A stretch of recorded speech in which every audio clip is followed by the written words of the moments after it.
Olá pessoal, eu sou a Juliana, eu sou bióloga, pesquisadora do Instituto Nacional da Mata Atlântica e da Universidade de Vila Velha. Estou aqui hoje porque o dia 22 de abril é a comemoração do Dia do Planeta Terra. E o Dia do Planeta Terra é um dia que a gente deve chamar a atenção, especialmente para as questões de sustentabilidade, especialmente os problemas que o planeta vem enfrentando. Para a gente comemorar isso junto, eu trouxe aqui um experimento simples e fácil de ser replicado por vocês em casa ou na escola. Esse experimento eu utilizei materiais de fácil acesso, justamente para que isso possa ser utilizado. Então, primeiro, eu vou mostrar o material que eu utilizei e o que a gente pode discutir com esse experimento. Esse experimento ele tem relação com as questões de manutenção da vegetação e a importância da manutenção dessa vegetação para a preservação do solo e também dos ecossistemas aquáticos.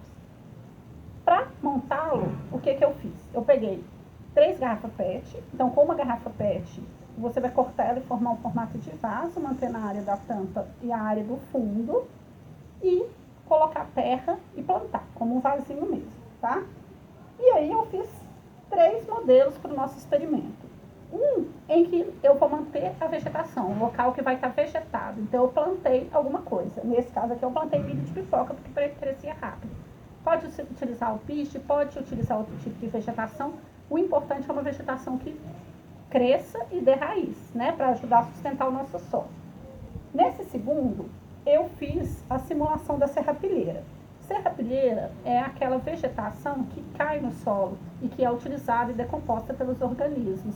Então, um local cheio de árvores, aqueles bancos de folhas que vão formando ao seu redor, isso é a serrapilheira. E aí eu simulei ela nesse meu outro experimento, colocando também pedacinhos de folha, que eu deixei um tempo, mais ou menos, eram folhas secas, então eu deixei um tempo embebidas em água para elas se adaptarem.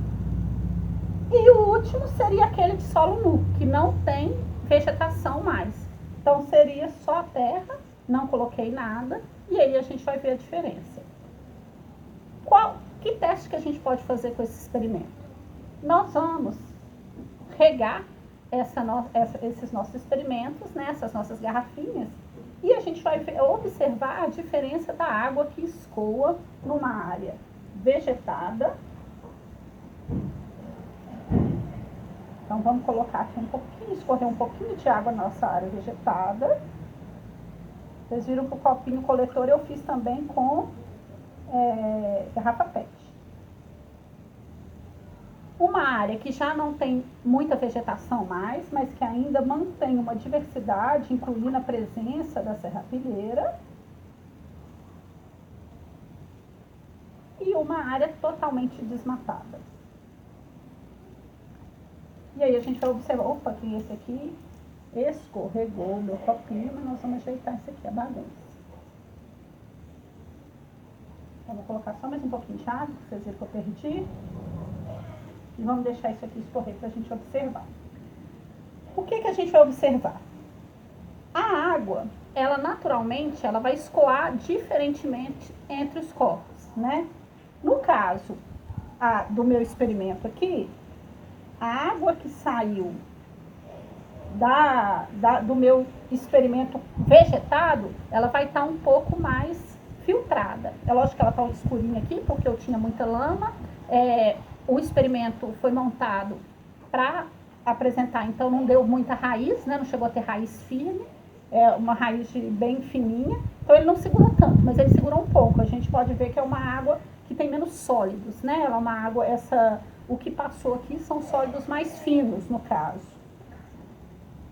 A segunda água, ela já passa, que aí já não tem vegetação raiz, ela já passa, apesar dela ter o filtrado também, ela já passa uns sólidos maiores. Eu não sei se dá para vocês verem, mas fica mais sólidos, boiando.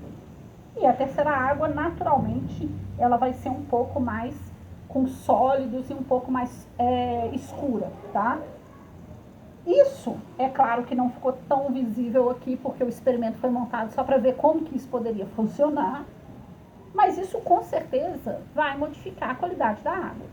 O que vai ser infiltrado no solo, que vai para o nosso lençol freático, e o que vai ser carregado para os nossos rios. A gente pode imaginar que de uma área vegetada para uma área totalmente sem vegetação, o tipo de água e o tipo de sedimento que vai ser levado vai ser muito diferente. E a gente observa isso diretamente quando a gente vê os rios cor de lama, que são aqueles rios que estão geralmente recebendo áreas de erosão por falta de vegetação. Essa modificação ela vai modificar a qualidade física e química da água naturalmente. Então, oxigênio, perda de oxigênio por causa desse excesso de matéria orgânica e de sedimento que entra mais grosso. Então, vários fatores vão ser modificados. Eu vou fazer um aqui, que também é um experimento que é fácil de ser replicado, que vai ser o pH. O pH não naturalmente ele vai mudar, tá? O pH, a classificação da lei, né, da resolução CONAMA, que classifica as nossas águas, ela define que o pH ele tem que estar, das águas de rios, por exemplo, ela tem que estar mais próximo do neutro. Só que isso não é uma base de que é neutro, é positivo. Águas em áreas que tem muita vegetação, que tem muita serrapilheira, como por exemplo as áreas de alto de serra, que tem as nascentes, essas águas naturalmente são mais ácidas. Isso não é um indicador negativo, tá? Então, o pH, ele nos ajuda a classificar principalmente mudanças bruscas. Então, se eu medir o pH da minha água lá do meu rio hoje e vejo que ele é neutro, e daqui a algum tempo acontece alguma coisa, eu meço de novo e vejo que ele está ácido, isso é um problema. Agora, o fato dele naturalmente ser ácido ou neutro, não. Então, o experimento de pH com repolho roxo, ele é muito simples de ser utilizado. Por isso que nós vamos fazer o pH aqui hoje, até para dar outras ideias de trabalhos. O pH com repolho roxo, você faz batendo mais ou menos 5 folhas do repolho em um copo de água. E aí você tem esse suquinho aqui. Filtra, tá? Tem que passar por uma peneira para ele ficar bem líquido. E isso aqui é meu indicador de pH. Eu vou testar aí para vocês verem como que ele funciona. Eu coloquei aqui alguns produtos que eu sei mais ou menos o pH, e aí a gente vai ver. Eu pus aqui limão, a gente faz, vocês podem fazer isso e anotem, né, para não perder a ordem. Então aqui eu tenho limão e eu estou usando aqui copinho de brigadeiro de festa, são outros materiais que são mais fáceis. Então, limão, que é bem ácido, tá, em torno de 1, o pH do limão. Vinagre, que é em torno de 3, então também vai estar bem ácido. Aqui eu tenho o bicarbonato, não, mentira, aqui eu tenho detergente, que é um pH mais neutro, em torno de 7, 8 mesmo. Aqui eu tenho o bicarbonato, que aí ele já começa a ficar mais básico, que vai estar em torno de, na verdade o bicarbonato vai estar em torno de 8, o detergente que eu falei em torno de 6, 7. E, por fim, eu tenho a água sanitária, que vai estar com pH bastante básico, em torno de 11. E isso vai ser determinado pelo meu repolho roxo. Quanto mais ácido, mais avermelhado. Quanto mais básico, mais azulado, tá? Quer dizer, do azul para o amarelo, porque ele vai ficar bem esverdeado, amarelado no final. Então, aqui como é ácido, eu espero que vai ficar mais avermelhado. Vou dar um pouquinho. pH 1 seria isso. Aqui, como também ainda é ácido, é o pH 3, ficou mais rosado, né? O pH em torno do detergente, que é o mais neutro, ele vai ficar roxo. Roxo. Tá dando certo, isso é ótimo, né, gente? O pH do bicarbonato, que já tá mais básico, ele vai ficar azul. E, por fim, o pH da água sanitária, que é bastante básico, ele vai ficar esverdeado para amarelado. Nossa, é lindo quando dá certo, né? Olha que beleza. Então, só para vocês terem uma ideia que ele funciona, né? O nosso repolho roxo funciona, então dá para fazer testes em química utilizando o repolho roxo. E agora nós vamos fazer isso aqui com a nossa água, para ver se houve alguma modificação. Vocês já viram que ele funciona, então nós vamos pegar a água aqui, um pouquinho da água que passou pela área vegetada.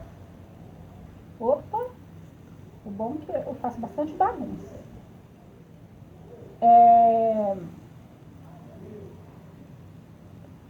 10-0 para coordenação motora, né? Aí eu vou pegar aqui o meu repolho roxo, vamos ver se fez alguma, quanto que tá o pH, o que seria de uma área natural, tá? Vegetada. Então vamos lá. Vamos um pouquinho que tinha bastante água, né? Ficou neutro, né? Então, nós chegamos à conclusão aqui que essa água é neutra. Na verdade, é porque que foi um experimento montado, eu estou utilizando uma água de torneira, né? Não é uma água de rio realmente. E aí nós vamos testar se o fato de não ter tanta vegetação ou ter só serrapilheira aqui vai ter mudado o nosso pH. Vamos ver. Colocou um pouquinho menos de água. E vamos de novo. Deixar para vocês verem que minha mão está tampando. Mais uma vez, roxinho. Depois eu vou comparar eles para a gente ver, tá? E por fim, mas deu uma diferença. Nós vamos ver aqui uma diferença boa. E por fim, a água que passou pela... Nossa, quase estou fazendo uma bagunça grande aqui. Que não tem vegetação nenhuma, que passou diretamente trazendo terra. Vamos ver se vai ter alguma mudança em um dos parâmetros, que é o que a gente está medindo agora, que é o pH, tá? Ó, cantei o negócio errado. Vamos ver lá a nossa comparação. Todos deram próximo do neutro, mas houve uma pequena diferença.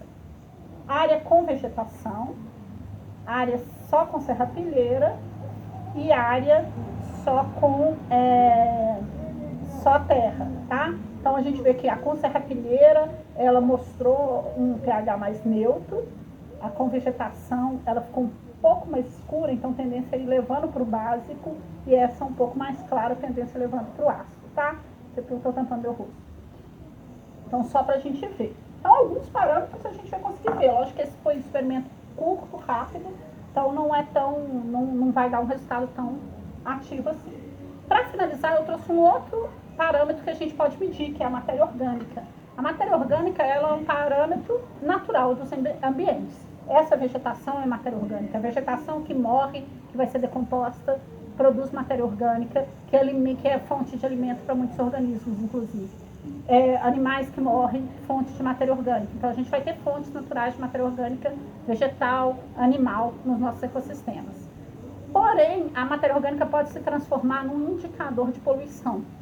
Áreas que têm esgoto jogado diretamente, ela traz excesso de matéria orgânica, tá? E isso vai ser prejudicial. Então, por exemplo, se está caindo esgoto no rio, ele vai ter excesso de matéria orgânica. Esse excesso de matéria orgânica vem do esgoto trazido por fezes, por detergente que é jogado. Então essa matéria orgânica ela vai aumentar e isso vai ser prejudicial, porque os organismos não vão conseguir utilizá-lo na velocidade que ela está sendo produzida, e isso também vai causar problemas, por exemplo, nos nossos ecossistemas aquáticos. E tem uma forma da gente também mensurar matéria orgânica, excesso de matéria orgânica. Também fácil, por isso que eu trouxe essa letra para aqui, que é utilizar o permanganato de potássio, que é comprado em farmácia. É um pozinho que é utilizado normalmente na pele, né, para problemas de pele, de erupções. Então não tem nenhum problema de ser usado. É um custo relativamente baixo. Então se você quiser fazer um experimento desse tipo, pega esse pozinho, dissolve na água, ele é roxinho também, tá? Igual o repolho roxo. E gotas dele vão indicar aumento de matéria orgânica. Como? Eu vou pegar um pouco da nossa água natural aqui e vou fazer. Você vai jogar algumas gotinhas. Se ficar roxo, tem matéria orgânica, mas no nível adequado.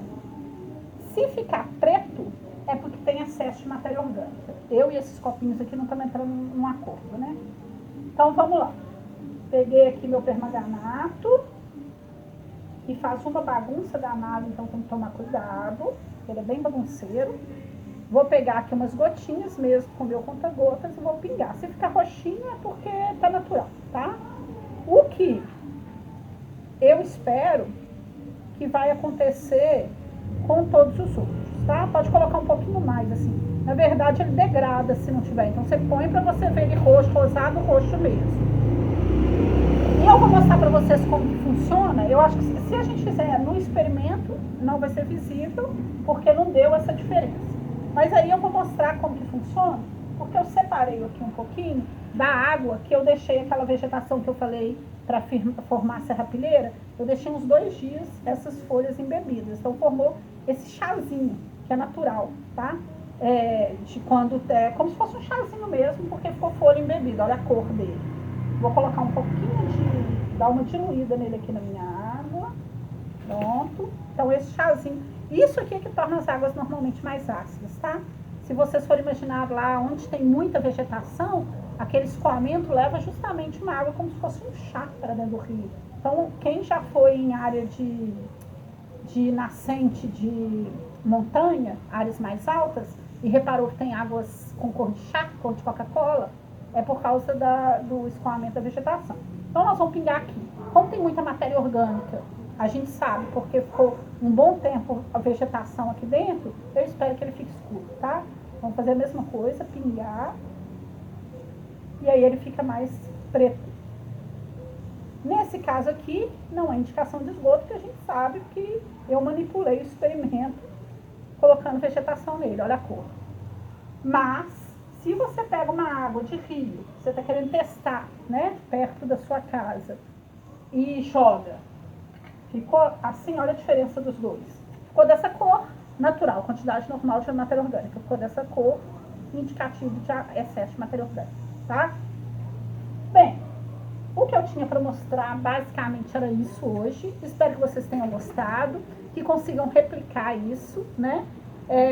Que tenhamos mais ações de sustentabilidade para termos realmente comemorações do Dia da Terra.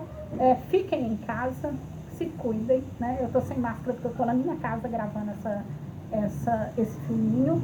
Então, muito obrigada, eu espero que tenha sido interessante para vocês. E quem quiser replicar os experimentos, quiser usar o repolho roxo, quiser fazer alguns testes, marca a gente, marca a hashtag Hoje no IMA para a gente ver lá.